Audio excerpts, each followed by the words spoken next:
Hello.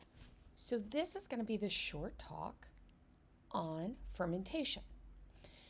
So, we've gone over all the steps of cellular respiration, and that is the process that we use to make a lot of energy or convert big molecules like glucose into the usable form of energy known as adenosine triphosphate or ATP.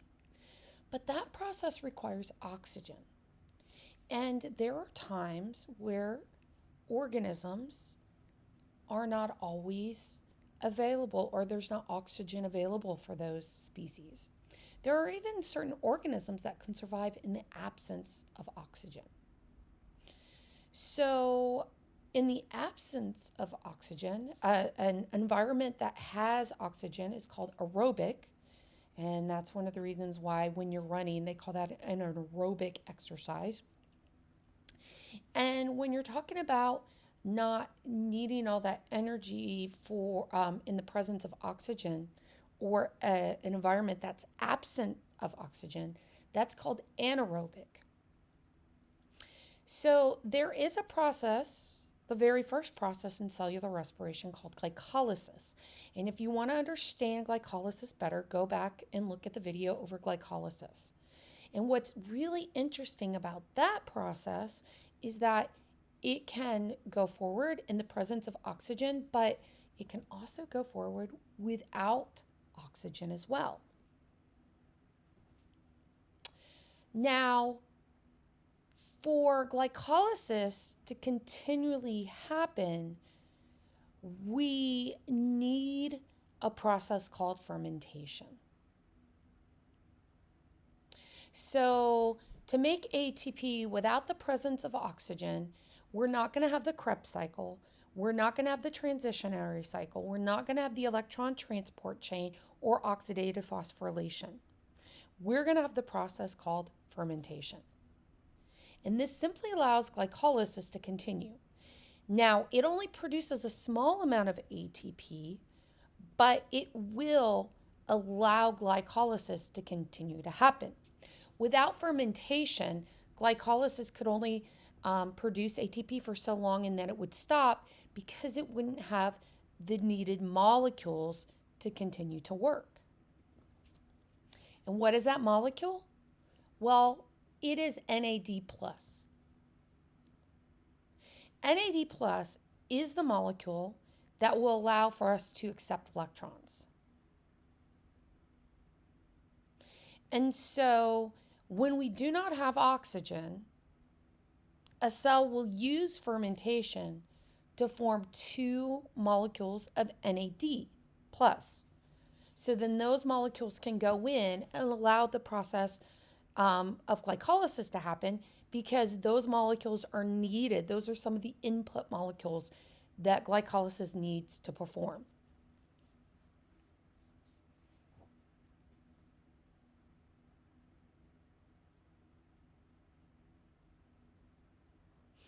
And so they are very much kind of a symbiotic environment if you think about it, because fermentation uses the pyruvate, which is the end molecule of glycolysis, to essentially take the NADH that has been made in glycolysis as well to form NAD+.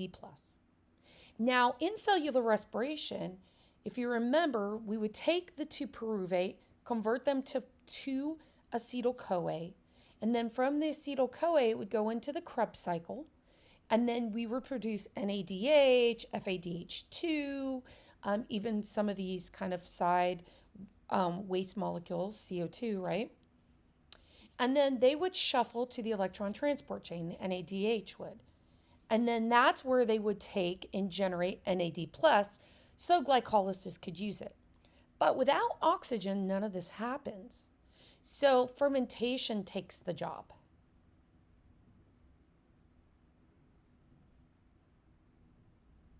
And then what happens, depending on the type of fermentation, we have two main types. We have alcohol fermentation and we have lactic acid fermentation. And they happen in either different cells or different organisms. And basically the pyruvate is converted to ethanol if you're in alcohol fermentation, or lactic acid if you're in lactic acid fermentation. And this is essentially kind of the byproducts of this process. So no acetyl-CoA is formed anymore. So that whole set of reactions stops.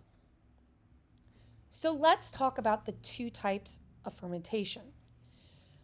First, we have alcohol fermentation, right? And just to let you know, all of this is going to happen in the cytosol. We're no longer going to use the mitochondria because those processes aren't happening anymore. And so what happens is you have glucose. It produces NADH into pyruvate. And again, if you want the details of this, please go watch the glycolysis video, and it will really help you see how glycolysis works. And then essentially what happens is that pyruvate's going to go out. And during the process of alcohol fermentation, the pyruvate along with the NADH is going to come together. The pyruvate is going to basically, remember, Leo says Ger, loss of electrons, oxidation. So it's going to oxidize these two NADHs and allow them to become two NAD pluses. This happens because one glucose molecule is split in half to make two molecules that continue to be processed, and those two molecules become pyruvate. You can see here, this one has 6, these pyruvate have 3 carbons. So that's essentially how it works. And in this process, it's also going to produce the waste molecule CO2. And it's going to produce ethanol.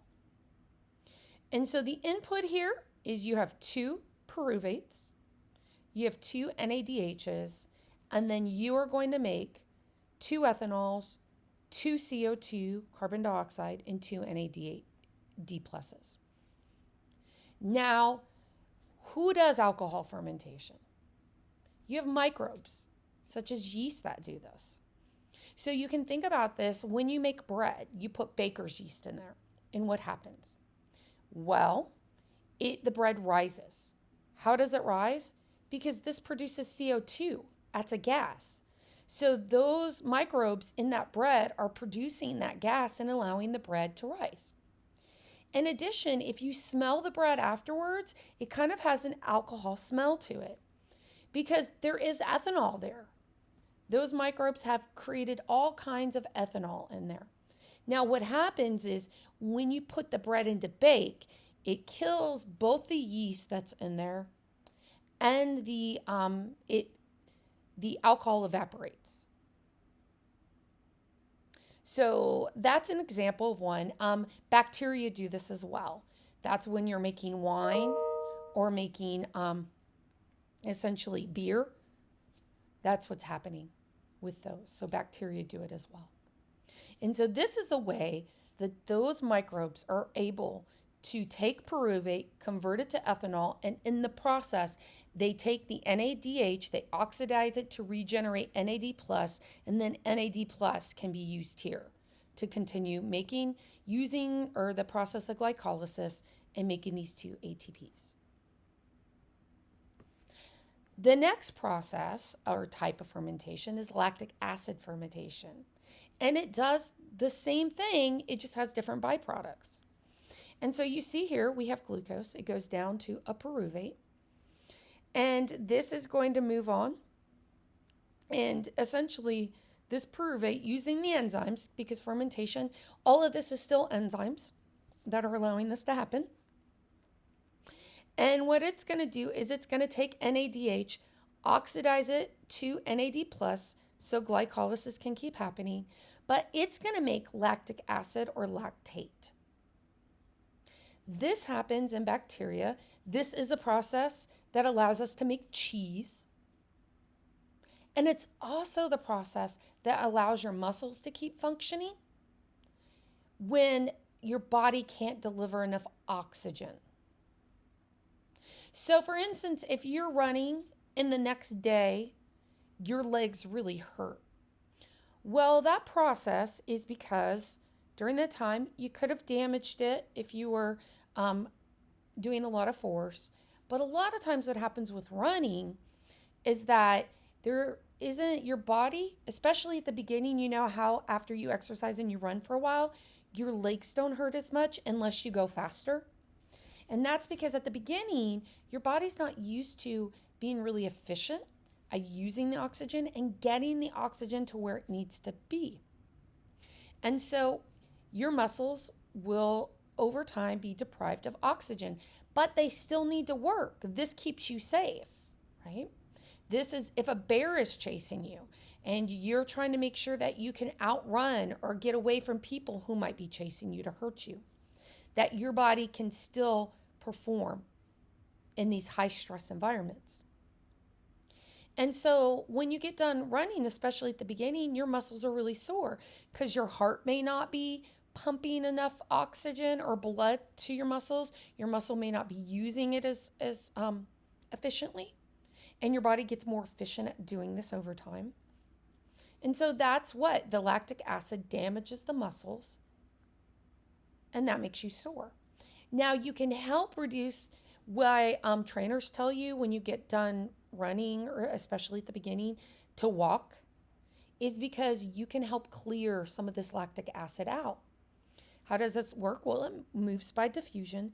So if you continue to walk 30 minutes after you're done running, essentially, there's going to be some damage there still from the lactic acid that's there, but you can reduce some of the damage by allowing the blood to continue to flow. And if you're walking, it's flowing faster than if you go sit down. And that will help clear some of that lactic acid out. There are things that you can take that allow your body to be, they're like drinks that allow your body to prime for lactic acid. It's like a lactic acid priming. A lot of cyclists do this, a lot of runners do this. And essentially, it kind of shocks your body into being exposed to a lot of lactic acid so that it starts working before you even create it to get rid of it. Now, the interesting thing here, like I said, this does the same thing as alcohol fermentation. It allows us to oxidize the NADH to regenerate NAD plus to allow this to happen. What's really cool about this is lactic acid can be converted back to pyruvate when there's more oxygen available. So this helps your body too, which is why different things do it. So once oxygen is available, it can take the lactic acid, move it back to pyruvate, and then it can use pyruvate to go back through cellular respiration. So I hope this helps you understand a little bit about fermentation and how that works with glycolysis to allow organisms to continue to make ATP.